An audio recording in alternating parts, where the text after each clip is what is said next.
Hi Mark, Hello, Joanna. how are you doing? Can't complain. What about you? I'm very well, thank you. You must like. So today's topic is the capacitors recapping. Ooh. Oh, this is a very hot topic on the audiophiles forums. Many audiophiles, they write a lot about the capacitors recapping. I think that many of them are quite experts, but many, even if not more, they are really they're not so advanced with the knowledge about the topic. So I thought this could be a nice conversation with you. So why should they consider the recapping? If they have some issues, should they look for some signs of the failure before deciding for the recapping? Well, if we're talking about failure, it must be repaired. There's no question about this. If we are talking about preventive recapping, this comes into play if the device is old, 30, 40 years old, or even if have been stored for a long time unused. So can it be the case of this forum user? In a couple of weeks, I'm going to have new capacitors installed in some of my vintage gear, specifically in my preamplifier and two other pieces of gear like reel-to-reel decks. They are all three from the early 80s. So is it a good moment to consider the capacitors recapping?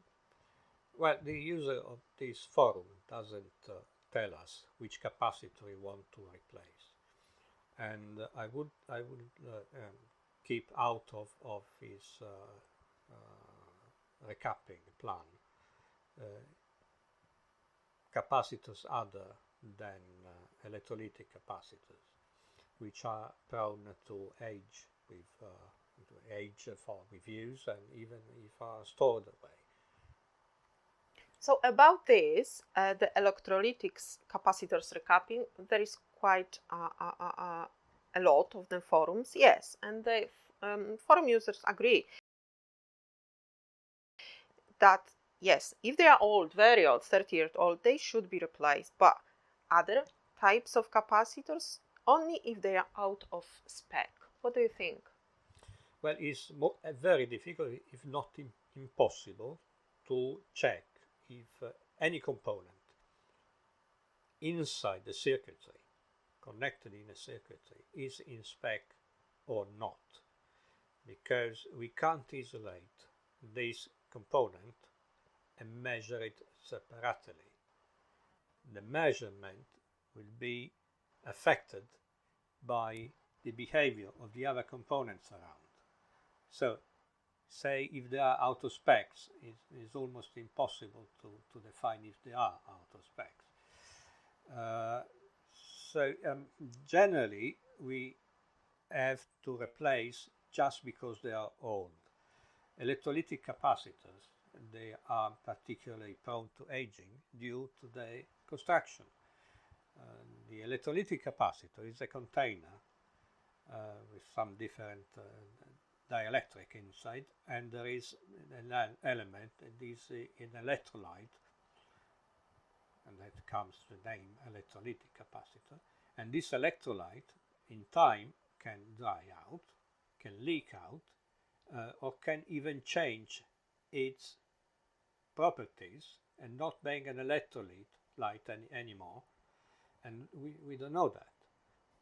So the aging is the first issue, is the first moment we should consider the recapping. What other conditions they may impact the electrolytic capacitors? Sometimes is long time storage. Even new electrolytic capacitors, manufacturers define that the shelf life of electrolytic capacitor is 2 years. Mean that if the electrolyte inside, if it's not excited by a current, can age very quickly and can change its characteristic. The same goes with electrolytic, which are inside the circuit and are stored away in a loft for several years. It might not be within specs anymore. Another characteristic, another things that affect the electrolytic capacitors particularly is temperature. If they are stored in high temperatures or are installed inside the circuitry in a place where high temperatures can be found during operation, they age very, very quickly. Are the electrolytic capacitors able to reform themselves? So can they regain their characteristics?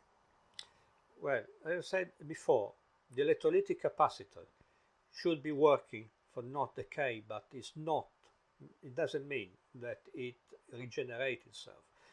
We have history of other type of capacitors, ceramic capacitors mainly, that we've used regenerate themselves, and that's the reason why you can find a device that's 100 years old with ceramic and thin capacitors working still perfectly. This is not the case with electrolytic capacitors. There is not an history of this that can tell us that electrolytic capacitors is able to regenerate itself. It stops the decay. It is lower the decay if it's used, because it cannot stay in a shell for a long time unused, but it does not regenerate itself.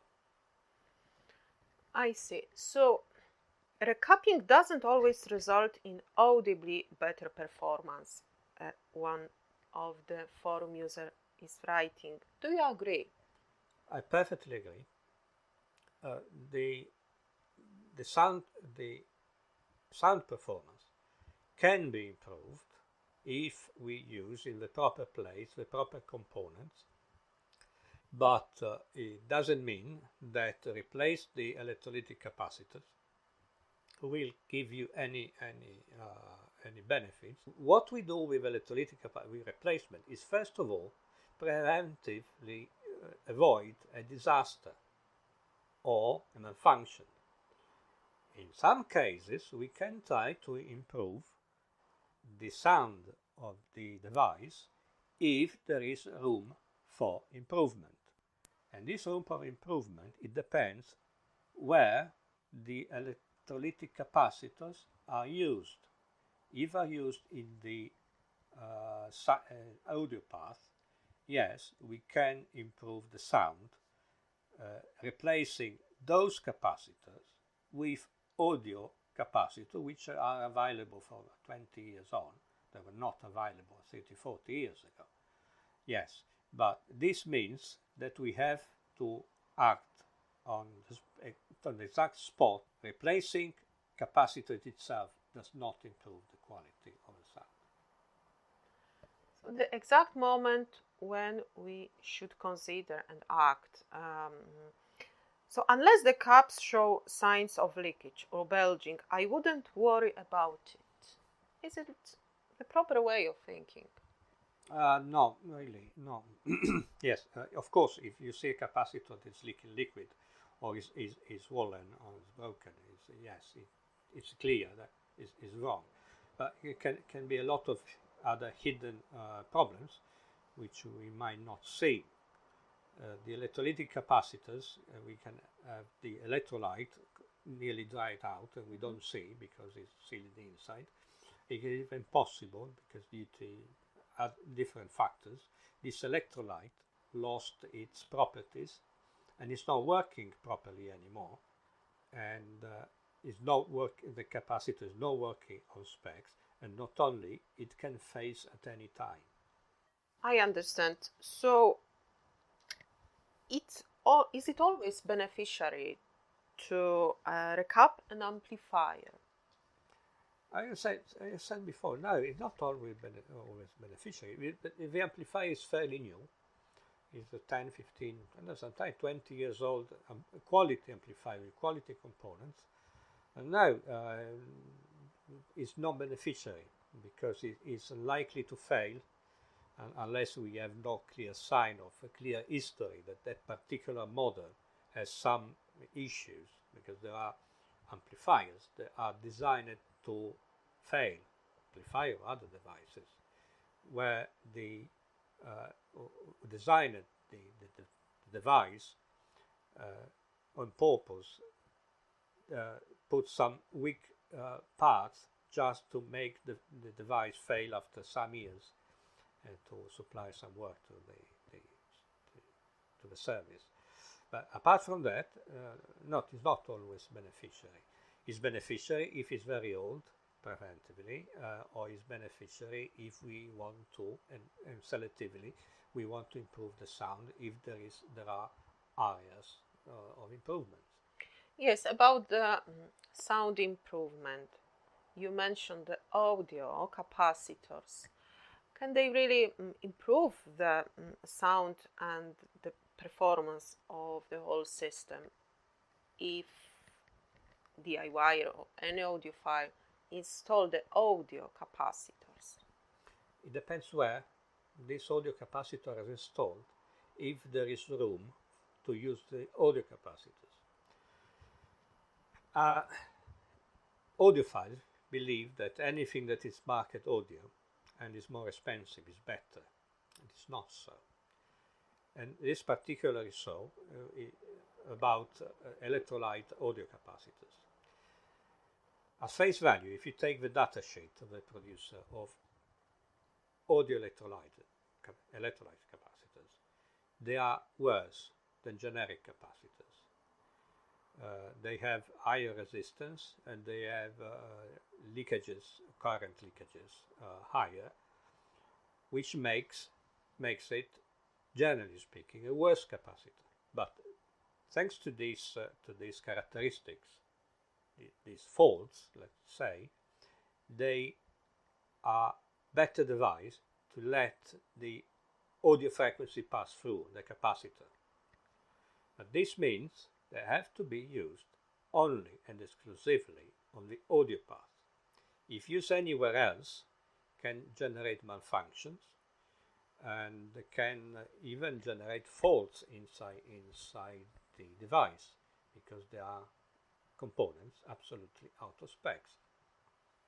This means that you need to have first the schematic of the device, second that you are able to read it. What if I don't have a schematic? I have a beautiful vintage device and I want to recap it, maybe improve the sound. What if I don't have the schematic? And what if I'm not able to read it because I'm not an expert? In this case, it's quite simple. Keep the audio electrolytic capacitor out of the equation and replace the capacitors of the same kind you find on the board. There are generally two kinds of capacitor. One is filtered capacitors. They are very easy to spot because they are next to the power supply. They are big, large capacitors, large capacity capacitors, and this should be replaced with filters capacitors designed to filter it. All the other one use the same kind of capacitors. They are sometimes market, you can find a kind, but generally are generic capacitors. And leave the audio capacitors out of the equation if you don't know what the capacitor is doing in the circuit. So not always the more expensive audio capacitors can help us. No, because every component has its characteristic. And this function is like you doing your cooking and you want to prepare a beautiful, great meal. You found a recipe, fantastic, and the recipe say you should fry with sunflower oil, let's say. I say, sunflower oil is rubbish. I use olive oil because it's more expensive, it's better. And it happens that it fucks up your recipe. And the same is here. You have to use the right component in the right place. Have you ever found badly recapped amplifier? Oh yes. DIYers tend to put audio capacitors everywhere, and And this brings to general other kind of malfunctions. Uh, the, there can be components that are working completely out of specs because the capacitors they work together. They are out of specs. But the most incredible things I found was months and months ago. We manufactured, amongst other products, a replacement power supply for turntables.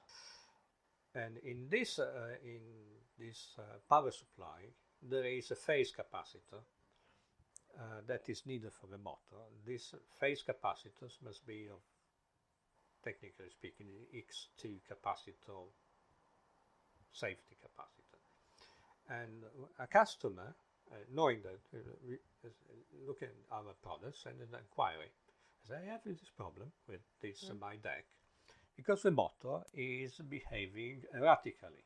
Go forward, go backward, stepping on, stepping back. It's crazy. Should I replace the motor? I said, send me a picture of what you have. And I noticed that he replaced the phase capacitor with an audio capacitor. Absolutely unsuitable for the task. And the motor was going crazy because in the counter phase it was not didn't find what it was expecting to find. And so I say, hey mate, there's a problem here. You put an audio capacitor there. I mean, it's an audio device. No, really, it's a motor. That's the audiophile mentality. Yes, we believe, audiophile believes, if is looking to improve the audio, the sound quality in the device, in the whole system, is better looking for the audio parts replacement or put more audio parts, audio capacitors in there. But this is a false path, isn't it? Yes, but this also is fault of some manufacturers. It's not rare to find today to open an amplifier, any device, mostly amplifiers, and you see these big filters capacitors with market branded on its written audio. They're not audio capacitors, are filter capacitors. They write audio because it's marketing, because it looks better, looks that is better specs capacitor. No, it's a filter capacitor. And this fuel the belief that audio capacitors are everywhere. They are not. Mark, thank you for a very interesting and very educational conversation. We learned so much. I think we understand now better when and if you put forward the capacitors. Thank you for watching. Please hit the like button if you really enjoyed the video. Yeah, and you might consider to subscribe to the channel. We have a lot of new video coming in, very interesting topics. And in the meantime, take care and enjoy the music. Thank you for having us. Take care.